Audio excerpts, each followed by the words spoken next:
Congolais, unis par le sang, unis dans le fort pour l'indépendance. Unis aux hommes, si oublie noirs, Taïmana, Chinotrene. Une Lituanie hypothétique. Professeur Chomsky, juste une question à ce sujet. Daniel Ortega a été au pouvoir pendant combien de temps? Une dizaine d'années? Oui. Et pourtant, il a perdu les élections. Pourquoi et pourtant?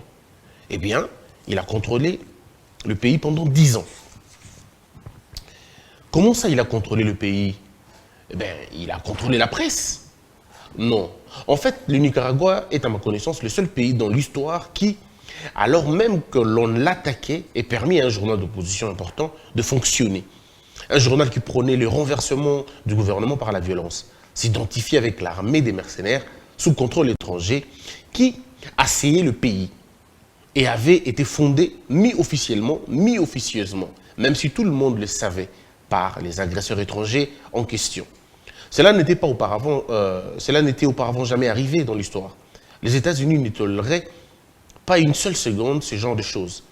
De plus, c'est la mise à part, toute une partie du Nicaragua se trouvait inondée et même dominée par la propagande américaine. Souvenez-vous que dans une grande partie du Nicaragua, tout ce que les gens savent, c'est qu'ils entendent à la radio et les États-Unis dirigeaient au Honduras, au Costa Rica, une station de radio et de télévision très puissante qui dominait le flux d'informations dans des zones importantes de la campagne nicaraguayenne. Mesdames et messieurs, je voudrais tout simplement vous dire, quand vous vous mettez à lire ce livre, vous allez comprendre comment ça se gère le pouvoir. Je ne voudrais pas vous embobiner avec beaucoup de choses. Je voudrais tout simplement que les gens retiennent que le pouvoir est une science. Plusieurs personnes, depuis les années, ont pensé que le pouvoir est seulement héréditaire. Non, le pouvoir n'est pas que héréditaire. La puissance, oui, elle est héréditaire. On peut vous donner, votre père, votre mère, votre soeur, votre frère, peut vous léguer une puissance. Mais le pouvoir est une autre question. Le pouvoir va au-delà de la puissance. Le pouvoir, c'est la compréhension, la canalisation, la gestion de la puissance. Vous pouvez être puissant, mais vous n'avez pas le pouvoir. Et généralement, les puissances ne se déterminent que par leur capacité de contrôler les choses, par leur capacité non seulement d'anticiper, mais de maîtriser les situations. Un homme puissant et un homme qui a le pouvoir sont deux personnes différentes. La balance penche toujours vers celui qui a le pouvoir. La puissance est un instrument du pouvoir. Alors que le pouvoir n'est pas l'instrument de la puissance. Et ça, si on comprend ces choses, on est déjà très bien parti. Mais alors, il y a un autre élément. Il y a le pouvoir. Il y a la politique. Ce sont deux choses différentes. Et puis, il y a la gestion de la République. Mais très souvent, on tombe dans l'amalgame de ces choses. On pense qu'avoir le pouvoir, c'est avoir la République. Avoir la République, c'est avoir finalement la politique. C'est des choses qu'il faudrait étudier séparément. L'amalgame conduit à la perte de toutes ces choses. Et aujourd'hui, au moment où nous parlons, le pouvoir de Félix Tshisekedi, comme c'est dans son mandat, doit être analysé différemment. Le pouvoir doit être pris dans un contexte bien déterminé. La politique doit être comprise autrement et la gestion de la République être prise aussi différemment. Mais malheureusement, quand on est dans l'amalgame, c'est compliqué. Vous n'avez pas le pouvoir si vous ne contrôlez pas l'opinion. Vous n'avez pas le pouvoir lorsque vous n'arrivez pas à résoudre le problème des gens. Vous n'avez pas le pouvoir lorsque vous n'avez pas l'adhésion de la population. Lorsque vous n'avez pas l'adhésion de vos concitoyens. C'est ça la gestion, je veux dire, en réalité, la véritable gestion du pouvoir. Ça dans un autre contexte. Maintenant, au Congo, dans les salons intellectuels, on mélange les choses. On est dans ceci, on est dans cela. Et tout au long de mon émission, vous comprendrez ce que je suis en train de vouloir dire. Depuis 1960, les études ont été menées pour la puissance. mais jamais pour le pouvoir et jamais pour la gestion de la République. Parce que depuis 60 ans, le pays n'a jamais été géré convenablement, et ça vous le savez. Pourquoi le pays n'a jamais été géré convenablement? Puisque les paradigmes de gestion que nous avons choisis sont des paradigmes contraires au développement, contraires à l'émergence. Nous sommes encore dans cette histoire de clanique, tribalo, représentation territoriale, et ainsi de suite. On n'a rien compris, en tout cas de la gestion de la cité. Puisque les éléments de base, les éléments de première nécessité, nous n'arrivons pas encore à les résoudre. Un pays qui n'a pas résolu le problème d'électricité 60 ans après, ça veut dire que le pays a échoué dans sa capacité de gérer la cité. Lorsque aucun territoire n'a été aménagé depuis 60 ans, ça veut dire que vous avez des problèmes sérieux. Lorsque les écoles sont à des kilomètres et des kilomètres de distance de vos enfants, ça veut dire que vous n'avez rien contrôlé. Lorsque les foyers au Congo, 60 ans après, n'ont toujours pas d'eau et qu'il y a d'autres qui n'ont toujours pas d'électricité, ça veut dire que vous n'avez pas géré, vous n'avez pas compris la gestion. Mais comme on est habitué aux accusations, comme ça nous plaît d'accuser des gens, au lieu de pointer le problème du doigt, c'est tout notre problème. Nous cherchons continuellement des boucs émissaires. Ça doit être Mobutu. Bon, si ce n'est pas Mobutu, ça doit forcément être le blanc. Si on le trouve vraiment partout, d'abord, au début, c'est les blancs qui nous mettent dans ces situations. Après, c'est le leadership de Kasavubu qui n'est pas bon. Et puis, c'est Mobutu qui doit partir. Après, Kabila le père nous a amené des Rwandais. Après, c'est Joseph Kabila qui était incompétent. Et puis, c'est Tshisekedi qui, lui non plus, ne maîtrise rien. Voilà notre mentalité. Toujours dans les accusations, accusations. Entre-temps, le problème, lui, il reste entier. Pourquoi? Puisque le problème est capricieux. Le problème ne vous suit pas dans vos émotions. Le problème reste là. Quand on a faim, on mange. On n'accuse pas celui qui ne vous a pas donné à manger. Parce que vous pouvez rester en train d'accuser celui qui ne vous a pas donné à manger, votre problème ne sera pas résolu. Mais si vous trouvez quoi manger, votre problème est résolu.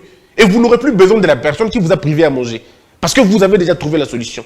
Nous, notre incapacité a toujours été celle de trouver la solution aux problèmes qui nous concernent. Nous avons développé beaucoup d'études pour accuser ceux qui nous ont mis dans ces situations-là. C'est bien, mais on ne reste pas longtemps dans les accusations. On ne passe pas toute sa vie dans les tribunaux. On ne passe pas toute la vie en train d'accuser et de s'insulter.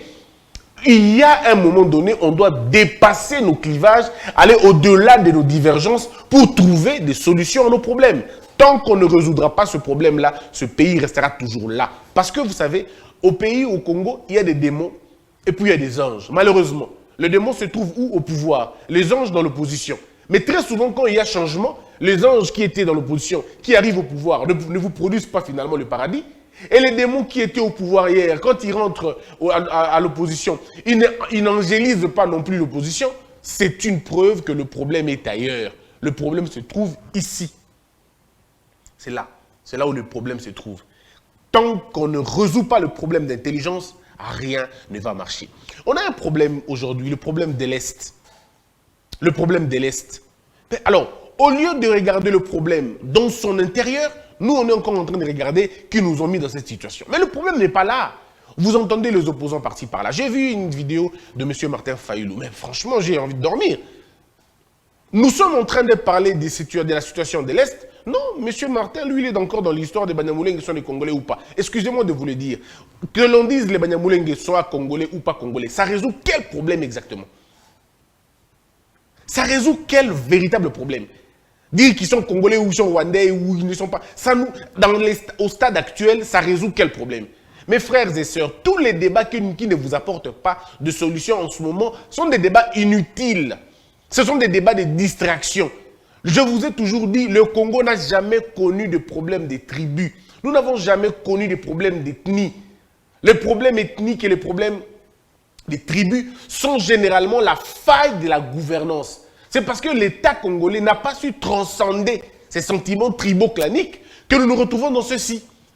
Nous avons des problèmes latents, ne vous en faites pas. On a encore des problèmes. Allez-y dans le Congo central, vous allez trouver ça. Vous allez chez nous, à l'Équateur, vous trouverez ces problèmes-là. Il y a encore des tribus qui estiment qu'elles sont supérieures aux autres. Moi, j'ai été dans une conférence où quelqu'un m'a dit, donne-nous l'argent, comme ça nous allons partager avec les tribus majoritaires. J'ai dit, mais c'est une folie cette histoire de tribus majoritaires. Vous avez eu ça où?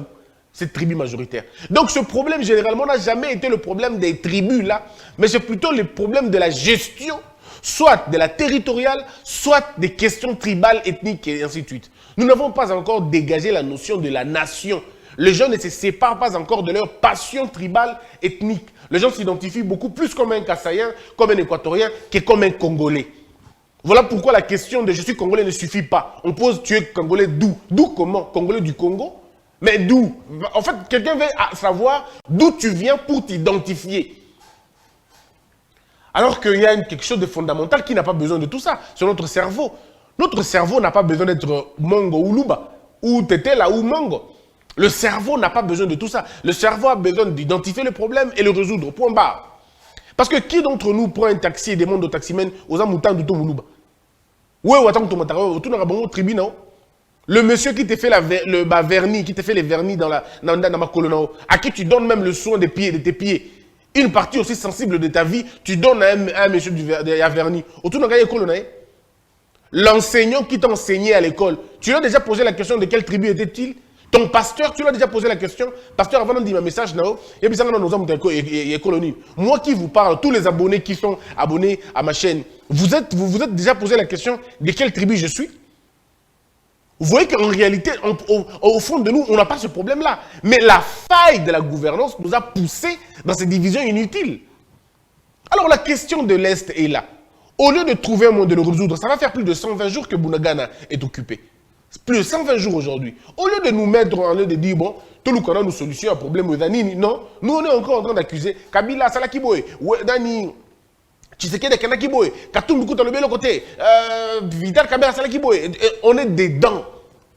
Les gens esquivent le vrai débat. Bon, moi je comprends, c'est difficile de réfléchir. Ça, il faut quand même le reconnaître.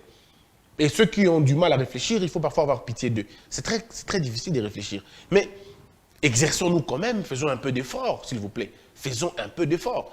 La situation de l'Est, il y a 3 points qu'on doit comprendre. Il y a ceux qui veulent la guerre, j'en parlerai. Il y a ceux qui proposent le dialogue, je vais en parler. Puis il y a ceux qui estiment qu'il faut naître au Congo une force militaire. L'idéal veut que l'on dise ceci. Un État se protège tout seul. Un État ne demande pas d'être protégé par un autre État. L'État congolais doit, dans ses missions régaliennes, protéger les territoires et, je veux dire, les frontières, le territoire et les populations. Ça, c'est la mission régalienne et c'est une mission indiscutable. On ne le discute pas. C'est une mission de l'État. Mais posons-nous des questions. Il y a des préalables pour faire une armée. Pour créer une force militaire intérieure, il y a des préalables. Vous devez partir sur des bases solides, sur des bases qu'il n'y a pas de traîtrise, sur des bases où il n'y a pas de commerce dans l'armée, sur des bases au moins saines. Mais vous avez un pays, ça va faire, Dieu seul sait, 25 ans. Vous n'avez pas de carte d'identité. Vous n'avez pas fait des recensements. Vous ne connaissez pas qui est qui fait quoi. Vous allez aller sur base de quoi? Pour faire une armée, pour exclure toutes les velléités hégémoniques des étrangers. Vous allez faire ça comment? Et quand on pose le problème, les gens pensent qu'on est des aventuriers. Mais attendez, pour ça, donc tout ça, l'armée, parce qu'on estime que ça va être subjectif et ça va être l'aîné du problème. Or, aujourd'hui, nous ne pouvons pas nous permettre un débat qui nous divise parce que le monde est en train de nous regarder et le monde veut nous voir partager. Les gens veulent nous voir balkaniser. Ils attendent un débat de clivage pour venir nous dire, on l'avait dit, le Congo est trop grand pour eux, c'est comme ça qu'on nous mène dans ces débats-là. Or, on veut faire un débat de recensement, personne ne veut. Nous voulons savoir qui est Congolais, qui ne l'est pas, personne ne veut parler de cela. Mais tout le monde veut aller aux élections. Vous allez aller aux élections avec qui? À qui vous allez donner les cartes d'électeurs? Nous connaissons tous comment les gens vont avoir les cartes d'électeurs. Non, mais le débat là n'intéresse personne apparemment. Le débat qui intéresse les gens, allons-y quand même aux élections, parce que pour eux, aller aux élections, ça veut dire que Tshisekedi part, eux ils prennent le pouvoir. Et on continue le même système. On reproduit les mêmes 60 années de retard, on va le reproduire comme ça, puisque les gens veulent aller à tout prix aux élections. Ne vous en faites pas, moi je ne prêche pas contre les élections. Seulement je me dis à un moment donné dans la vie, il faut qu'on fasse un choix. Je suis convaincu qu'aucun pays ne s'est développé en commençant par les élections. Et il n'y a pas de recettes magiques en venant des élections. Au contraire, dans un pays où les gens ne sont pas éduqués, où les gens n'ont pas de patriotisme, les élections ne produisent que le chaos, puisque les élections amènent au pouvoir les faibles et écartent souvent les sages, écartent souvent les illuminés, et c'est comme ça. Aujourd'hui, excusez-moi le terme, ça va être choquant, un troubadour, un imbécile, un idiot peut gagner un prix Nobel ou peut gagner un professeur d'université devant aux urnes. Tout simplement parce que lui, il a un langage que les autres cancres comme lui comprendront. Ce qu'on appelle aussi, ce que Umberto parlait, l'idiocratie. C'est-à-dire la gestion des idiots. Entre eux, ils s'entendent bien, ils se comprennent bien. Ils ont leur langage, ils comprennent bien. Ils apprécient le mensonge, ils n'aiment pas la vérité. Ils aiment qu'on leur caresse au sens du poil. Ils veulent qu'on leur dise que voici les démons de votre vie, c'est celui-là. Eux, ils veulent ces choses. Ils ne veulent pas la responsabilisation. Et ils sont beaucoup plus nombreux. Et j'ai comme l'impression que les idiots de 5 années prochaines sont déjà avec nous aujourd'hui. Et ça, il faut quand même le reconnaître. Ils remplissent les réseaux sociaux, ils sont un peu partout. C'est des gens qui n'ont pas de cerveau, mais qui racontent des histoires. Je les appelle des idiots de l'année prochaine. Sous notre, je veux dire, avant, dans le passé, on faisait en sorte d'extirper les idiots de la cité, on les assagissait, puis on les réintégrait dans la société. Mais aujourd'hui, ça va être très compliqué si on se donne ce jeu-là, on se donne ce luxe-là. Puisque les idiots de l'année prochaine sont déjà avec nous aujourd'hui. Mais maintenant, les 3 fonctions sont là. Allons-y, faiblesse par faiblesse. La première faiblesse, c'est Bato Balingi, tout ça, la guerre. Ils disent on va faire la guerre. Vous allez faire la guerre contre qui? Contre le Rwanda. Le Rwanda n'accepte pas qu'il est en train de vous agresser. Le Rwanda ne dit pas que Bango va agresser Bino. Ils ne sont pas dans cette logique-là. Le Rwanda, devant la tribune des Nations Unies, va reprendre que Bango Balingi Kimia. Mais dans la pratique, ils font autre chose. Et l'humanité n'est pas saisie par la pratique, l'humanité est saisie par le langage. Qu'est-ce qui est dit? Qu'est-ce qui est vu? Aujourd'hui, si vous agressez le Rwanda, c'est toute l'humanité qui va être contre vous. Parce que l'humanité va dire, le Rwanda n'a jamais dit qu'il était derrière ces choses. Même si les éléments sont là. Comment vous ne faites pas des lectures aussi faciles comme ça? Agresser le Rwanda, c'est lui donner un prétexte d'entrer chez vous. Agresser le Rwanda, c'est donner le prétexte aux Nations Unies de venir vous détruire à l'intérieur. Puisque déjà les Nations Unies ne vous disent pas que le Rwanda vous menace. Les Nations Unies refusent l'assertion que le Rwanda a menacé Bissau. Les Nations Unies refusent de reconnaître que le Rwanda arme les M23. Bon, comment vous pouvez imaginer la guerre dans la condition modèle Rwanda? Le Rwanda se cache derrière une sympathie internationale qu'il a pu créer. Vous n'arrivez pas à créer une sympathie alors que vous avez été plus victime que le Rwanda. C'est la faute de qui? À un moment donné, posons-nous des bonnes questions au lieu de nous amener dans un débat inutile. On a fait ça la guerre. Pour ça, la guerre, on a banane. Avec tous les généraux que vous considérez des Rwandais, pour ça, la guerre, on a banane. Où une décision est prise à Kinshasa le matin, le soir, même pas le soir. À midi, il est connu tout de suite au Rwanda. Avec des généraux qui ont des loyautés partagées. C'est avec ça que vous allez faire la guerre. Mais soyons sérieux. Il fallait un temps pour changer ce dispositif sécuritaire. Et Félix Tshisekedi est arrivé à le faire maintenant. Attendons, vous avez changé le dispositif sécuritaire, mais la mentalité des troupes, est-ce que vous les avez changées?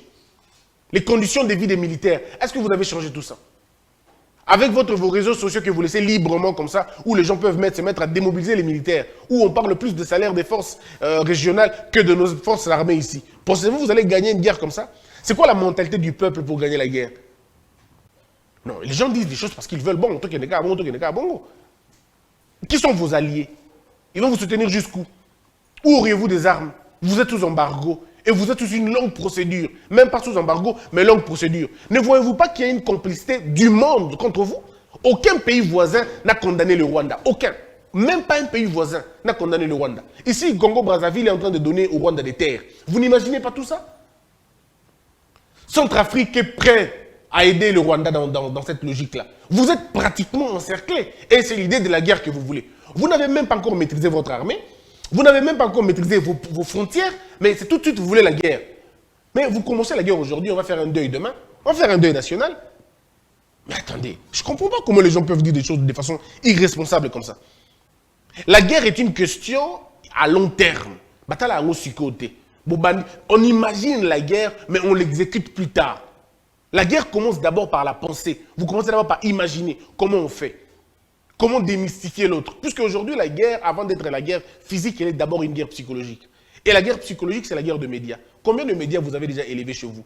Vos journalistes congolais relayent le propos du M23 allègrement. Il n'y a pas de sanctions, personne ne les arrête.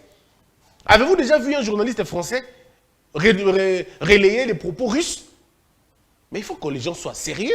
Avez-vous déjà vu un journaliste rwandais relayer les propos des forces armées congolaises? Mais Bino, journaliste, Bino, on dit Twitter, je ne veux pas dire de mots, c'est assez choquant. Ils sont là en train de relayer les propos de... J'ai vu même un journaliste relayer les propos du M23. Vous êtes sérieux? Et c'est avec ça que vous allez gagner une guerre. Non, mais il y a un moment donné, il faut qu'on soit sérieux. Mais maintenant, il y a la deuxième hypothèse, où il y a... Bon, bateau balingi guerre, dans l'accident qui est difficile, qui est des guerres. Bateau le but que tu créer force militaire, c'est une très bonne manière. Mais comment on va le faire? Mécanisme, les amis, tu as place, et comment on va le faire dans un monde où on ne maîtrise pas les réseaux sociaux, où tout le monde dit ce qu'il veut? Comment vous allez arriver à le faire? Donc, il nous reste la logique du dialogue avec le Rwanda et l'Ouganda. Mais comment faire ce dialogue-là avec des gens qui ne sont pas sérieux? Comment on va faire le dialogue avec des gens qui ne sont pas francs? Combien de dialogues avons-nous déjà fait avec ces gens? Combien de fois? Mais est-ce qu'il faut exclure l'hypothèse du dialogue? Non. Est-ce qu'il faut finalement aller forcément dans le dialogue? Non plus. Mais la question, c'est qu'il y a lieu de faire la convergence de toutes les trois propositions. Nous commençons une idée militaire déjà avec nous. Nous commençons à poser des bases. On m'a dit qu'il y avait une fonderie dans le Kasaï, ou je ne sais plus dans quelle province, il y avait une fonderie d'armes. On m'a dit cela, mais on pouvait commencer déjà par ça. Par avoir déjà des idées militaires chez nous. Avoir des grandes réformes au sein de l'armée. On pouvait déjà commencer. Et au niveau de la guerre, on peut la préparer. Puisque la guerre se prépare. La guerre se prépare. Et la guerre se prépare pour ceux qui veulent installer la paix. Qui ne pas qu'un parabellum. Mais aussi, l'hypothèse du dialogue n'exclut pas les autres. Nous pouvons aller dialoguer avec eux. Parce qu'il faut dire qu'il y a un principe dans la vie. Qui te cache qu'il te hait, cache-lui que tu le sais. Nous n'avons pas besoin, et je crois que c'est Mandela qui l'a dit dans son livre Conversation avec moi-même, ne laissez pas votre ennemi loin de vous. Il faut toujours être à côté de votre ennemi pour savoir ses idées. Si vous l'éloignez, vous perdez la piste. On commet les plus grandes erreurs d'éloigner nos ennemis. Il faut le garder loin de vous, il faut le garder près de vous. Parce qu'un ennemi que vous gardez près de vous, vous le contrôlez. Mais si un ennemi, vous le laissez aller loin, il va s'organiser. Alors l'hypothèse de dire, on ne va plus discuter avec le Rwanda, tout ça. Mais si vous ne discutez pas avec eux, vous ne discutez pas avec les Ougandais, vous ne discutez pas... Mais comment vous saurez qu'ils sont en train de préparer des choses contre vous? Mais la discussion doit être ouverte maintenant. Alors, parmi les propositions, il y a Vital Kamerhe qui propose le dialogue. Je voudrais lire le communiqué, parce que quand j'ai vu le communiqué de Vital Kamerhe hier, je me suis dit, mais oh là, où allons-nous finalement? Et je vais lire le communiqué. Comme ça, on va comprendre. Il dit, bon, je ne vais pas lire toute l'intégralité du communiqué, la rédaction de Congo Buzz va le faire. Après sa rencontre avec le président de la République, son Excellence Félix Tshisekedi, le chef de l'État, le président national de l'UNC, a échangé avec plusieurs personnalités, dont notamment la représentante du secrétaire général des Nations Unies, Mme Bintou, l'ancien président du Nigeria, Obasanjo, des diplomates accrédités, les leaders du Nord Kivu, Sud Kivu, tout concerné par cette question d'insécurité à l'Est. Ces discussions ont été engagées dans le souci de contribuer efficacement à la restauration de la paix. Et donc, la tournée à Mani, qu'il a conduite dans 4 provinces de la RDC, dont le Nord Kivu, le Sud Kivu, le Maniema et la Tchopo, lui a permis de communiquer avec ses compatriotes, visiblement heureux de le revoir après cette longue période d'absence par la tenue de plus de 70 meetings populaires dans 8 villes, 15 territoires et 35 villages. Comme annoncé de sa sortie politique, lors de sa sortie politique, Vital Kamerhe apporte, on va dire, un plan. Le plan s'appelle l'œil du cyclone au centre d'un triangle. L'approche prônée par le président de l'UNC, il met un accent sur la nécessité d'un dialogue franc entre les pays impliqués, notamment la RDC, le Rwanda et l'Ouganda. Ces pays forment le triangle au centre duquel se trouve le M23, l'œil du cyclone. Ce plan qui commande avant tout le dépôt des armes par le M23 part du principe de bon voisinage et de la cohabitation pacifique entre la RDC et tous les États voisins. Le respect de la souveraineté des États. Ce plan prévoit aussi la cohabitation pacifique de toutes les communautés locales qui doivent être soudées comme 5 doigts de la main et bannir ainsi définitivement du vocabulaire congolais la xénophobie et le tribalisme. Du début à la fin de la tournée à Mani, le plein a été accueilli. Bref, on a parlé de ça. Mais je voudrais rester sur la proposition. Pour M. Vital Kamerhe, il faut aller à un dialogue. Il dit pour lui, il faut le dialogue, mais il faut que ce soit un dialogue franc. Moi, la question que je poserai à M. Vital Kamerhe, si nous devons aller dans un dialogue, ce sera quoi le thème du dialogue? Ce sera quoi la question? On parlera de quoi qu'on ne connaît pas déjà? On va parler de quoi? On va parler du retour de la paix, oui. Mais est-ce que vous pensez que le Rwanda a intérêt que nous soyons en paix? Est-ce que vous pensez que l'Ouganda a intérêt que nous soyons en paix? C'est des questions qu'on doit poser. Mais le débat est ouvert. Donc on ne va pas insulter quelqu'un, accuser quelqu'un, puisqu'il a proposé quelque chose. Non. La société intelligente voudrait que l'on propose des choses et puis que l'on discute maintenant. Monsieur Vital dit qu'il faut qu'on ait un dialogue. Il ajoute franc. Ok, on veut bien. Mais le dialogue franc, ça veut dire quoi? Le dialogue franc, ça veut dire que le Rwanda vient nous dire son implication et l'Ouganda vient nous dire son implication. Mais nous, dans ce dialogue franc, qu'est-ce qu'on vient dire? Nous, nous venons, quel est notre apport dans ces choses-là? Si notre apport est interne, donc le problème pour nous dans ce dialogue franc, notre présence n'est pas très importante. Si elle est importante, elle sera importante en tant que victime. Victime d'un côté, mais aussi en tant que potentiel problème de l'Est et de Grand Lac. Ça, il faut qu'on comprenne, puisque si aujourd'hui nous décidons de faire de la RDC une véritable poudrière au niveau de l'Est, c'est toute la partie des Grands Lacs qui va être endommagée. Et le Rwanda et l'Ouganda, personne ne va s'en sortir. Parce que le Congo peut dire, ok, désormais, je vais offrir aussi ma terre à tous les rebelles ou les terroristes ougandais, à tous les rebelles et les terroristes rwandais. Je vais leur offrir ma terre. Comme ça, ils vont déstabiliser les autres. Donc, nous détenons une possibilité c'est-à-dire de déstabiliser toute l'Afrique. Dans ce sens-là, je crois que Vital Kamerhe est en train de dire aux autres, attention, vous faites ça aujourd'hui peut-être, mais nous pouvons jouer le même rôle que vous. Hein. On peut jouer le même rôle que vous et vous allez voir que ça va être pire que ce que vous êtes en train de nous faire. Est-ce que c'est l'hypothèse que Vital Kamerhe choisit? Ça, je n'en sais rien. Mais il est possible aujourd'hui de parler franc avec eux. Mais le problème, c'est que est-ce que l'Ouganda et le Rwanda ont intérêt à ce que le Congo ait la paix? Est-ce qu'ils ont intérêt? Il faut analyser des choses pour qu'on arrive à comprendre. Mais insulter, ça va être très compliqué. Mais la question, elle est encore une fois fondamentale. Vous regardez qu'à l'Est, on a déjà des problèmes. Mais au niveau de Kwamutu, on a des problèmes. On informe qu'au niveau de Kasumbalesa, il y a aussi des problèmes. On nous informe qu'au niveau de Tanganyika, il y aura peut-être des problèmes. Donc, si vous regardez vraiment avec un œil du cyclone, vous allez vous rendre compte qu'il y a une sorte d'encerclement. Et ça risque de devenir très dangereux si nous perdons la pédale.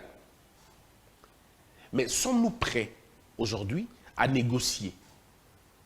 À négocier, ça veut dire à discuter avec le Rwanda, discuter avec l'Ouganda pour trouver une autre solution. Ça sera laquelle solution? Puisque le Rwanda nie. Il y a aussi de l'autre côté, à Ouganda, il nie toute implication avec le M23. Donc on se retrouve dans une situation des fantômes. M23 qui n'a pas des pères, qui n'a pas des parrains, mais qui a quand même des armes sophistiquées, plus que celles de l'ONU. Vous trouvez que là, il y a quand même un problème. Mais comment mettre terme à ce problème-là? Ça, c'est un élément. Dans le communiqué de M. Katou, M. Kamerhe, il parle d'un autre problème. Vous allez m'accorder peut-être 5 petites minutes de surplus. Le problème que M. Kamerhe pose est lequel? Il pose encore un autre problème. L'autre problème qu'il pose, c'est une question politique maintenant. Comment ça va se passer demain? Et c'est pourquoi je voudrais revenir sur la question de comment ça va se gérer peut-être demain. Je vais revenir sur la question comment ça va se gérer les alliances, comment elles vont être faites, puisque c'est ça aussi la grande question. Comment les alliances vont être faites? On en parlera peut-être demain. Mais le communiqué de Vital Kamerhe est clair sur la question. Quand on s'aperçoit sur toute la problématique au dos contourné pour le Est, on se rend compte que tout le monde est appelé à apporter sa solution. Et pour M. Vital, solution d'Aïdali, tout ça là, dialogue, mais un dialogue franc. Mais les questions demeurent. Mais puis après, il demande au M23 de baisser les armes. Bon, la question demeure encore. Si le M23 baisse les armes, qu'est-ce que nous leur apportons? Qu'est-ce que nous leur donnons en retour? Parce que Baba Namité Maté, quoi. Ils vont faire quoi? On va les amnistier? On va le pardonner, on va considérer qu'on va leur accorder un pardon national, on va les réinsérer dans la société sans forcément aller dans l'armée ou dans la police ou même dans l'armée, tout ça. Comment ça va se passer? Mais comme vous lisez le communiqué de M. Vital Kamerhe, il dit il a réservé la primeur au président de la République. Ce qui est sûr, c'est que en tant que leader politique, c'est vrai qu'il ne va pas donner tous les schémas dans un communiqué. Je crois qu'il réserve la primeur au président de la République. Mais ici, je crois que le chef de l'État doit prendre la question de l'Est très au sérieux. il est important pour le président de prendre cette question de l'Est mais vraiment très au sérieux. De façon, l'Est est capital pour le président. L'Est est véritablement capital. Il ne faudrait pas que l'Est tombe dans le déni, si vous voyez ce que je veux dire. Il ne faut pas que l'Est tombe dans le déni. Et il ne faut pas que l'Est se perde dans ce que je peux considérer comme une sorte d'erreur monumentale ou d'erreur stratégique. Sécuritairement, qui a la réponse à ce problème-là? Est-ce l'alliance, une alliance modeste ou une alliance vitale? C'est important de savoir ces choses-là parce que l'Est n'apporte pas que deux problèmes. L'Est n'apporte pas qu'une seule solution. C'est deux solutions. Une bonne alliance peut résoudre le problème à l'Est. Une bonne alliance peut apporter l'électorat aussi au président. Ça veut dire, à l'Est de la République, vous avez des géants, vous avez des gourous, mais fait échelonner en tout cas. Il y a des leaders nationaux, mais aussi il y a des leaders provinciaux. Il y a des leaders provinciaux et puis il y a des leaders locaux. Et tous ces leaders-là ne doivent pas être négligés. Mais la plus grande erreur sera celle d'inverser les choses. De prendre un leader local et de le considérer comme un leader national. Et de prendre un leader provincial et de le considérer comme un leader local. Il faudrait que chacun garde, comme on dit en lingala, chacun garde sa bande. Il faut que chacun garde sa ligne. Quand vous avez des gens comme Boussa Nyamouchi, vous avez des gens comme...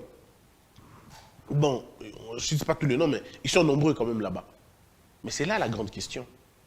C'est là la grande question. L'Est ne représente pas qu'un problème sécuritaire. L'Est représente aussi une insécurité électorale.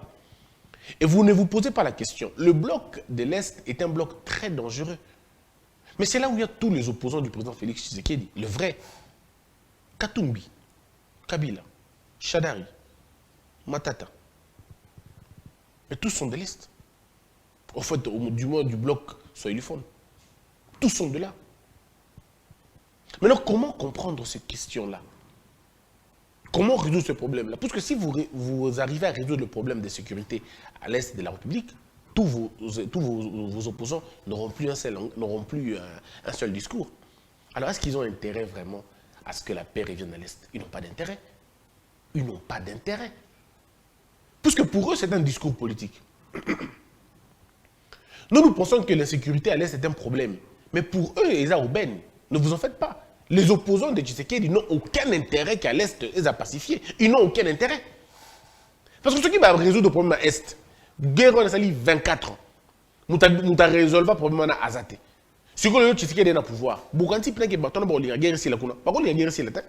Parce que guerre ici, les Bogolba, oh, nous Tshisekedi a eu 4 ans à Pamba, na mandaga moko, assisi bitumania sur une bouzaki dans Bolembaki pendant 20 ans. Bâton pour ils travaillent activement pour mettre le feu dans ces choses-là.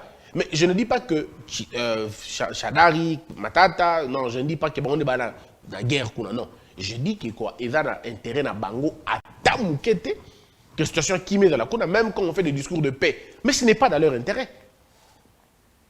Quel est l'intérêt qu'un homme a pour que sa femme ou à Dolingabo et pour les Moussou a en bonne santé ou à la bien? Il n'y a pas d'intérêt. Au contraire, il veut que la femme demeure dans une position Yamabé pour qu'il y ait à prévaloir ma force. Alors que Moni, il n'arrive même pas à t'acheter ceci, il n'arrive même pas à te donner ceci. Mais alors que moi, je pouvais tout te donner. Quel est l'intérêt que cet homme-là a que moi, je n'ai pas Kitoko? Lorsque votre femme qui vous quitte pour un autre homme, si cette femme rayonne, vous n'avez pas d'intérêt. Vous avez d'intérêt pour que Yono Bakemoni ait danger. Et c'est comme ça que ça se passe. Maintenant, il faut que les alliances soient bien comprises, bien ficelées. J'ai commenté le communiqué de M. Vital Kamerhe, juste une partie à communiquer d'un côté sécuritaire. Mais maintenant, d'un côté alliance, lobby. C'est demain que j'apporterai maintenant des éléments sur les alliances. Parce qu'il a fait une tournée. Et c'est encore une réponse. Ça va encore dire des choses. Ça va faire encore parler. Le débat va continuer. Il dit qu'il a la primeur au chef de l'État. Oui, la primeur, il va dire quoi? Comment ça va se passer? Qu'est-ce qu'il veut véritablement? Est-ce que Vital Kamerhe veut être Premier ministre? Est-ce qu'il veut être président de l'Assemblée nationale? Est-ce qu'il veut, parce qu'il est député, ne vous en faites pas. Est-ce qu'il veut être président, je ne sais pas moi, d'un corps constitué? Toutes ces questions, on va le voir. Est-ce qu'il veut réintégrer son fauteuil de directeur de cabinet? Quels sont les enjeux? Ou alors, Tshisekedi s'est dit, je m'en tape, Vital Kamerhe, tu peux aller comme tu veux. Je m'en fous, je vais gagner l'Est avec Modeste Bahati. C'est des questions à poser.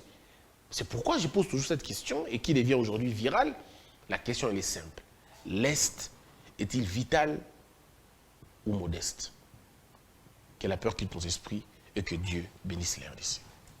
Debout Congolais, unis par le sang, unis dans le fort pour l'indépendance. Tués aux hommes, si obinois, daimana shindo twendeleye, na kimya pana piko, na mosala, totonga mboka kuleka kito.